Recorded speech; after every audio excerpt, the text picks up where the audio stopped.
expect a strong voice that will advocate for the inclusion of youths in the affairs of their country, Nigeria. We are not going to romance, and we're not going to be a kind of antagonize. You know, all my life I've been an activist, outside being the leader of the forum. So, but activism to me is not witchcraft. You commend when you need to commend and condemn when you need to condemn. So as a forum, where the government gets it right, we should commend them. Where they didn't, we'll condemn them because it's all about the country, not about our party or the ruling party.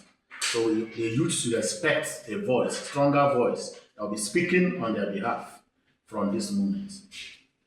Well, the truth is that this is the first time we're having this kind of election, highly competitive, and only thing I will learn from here is the extent the forum went to conduct this kind of first-class election is an evidence of the fact that the youth can get it even better in this country.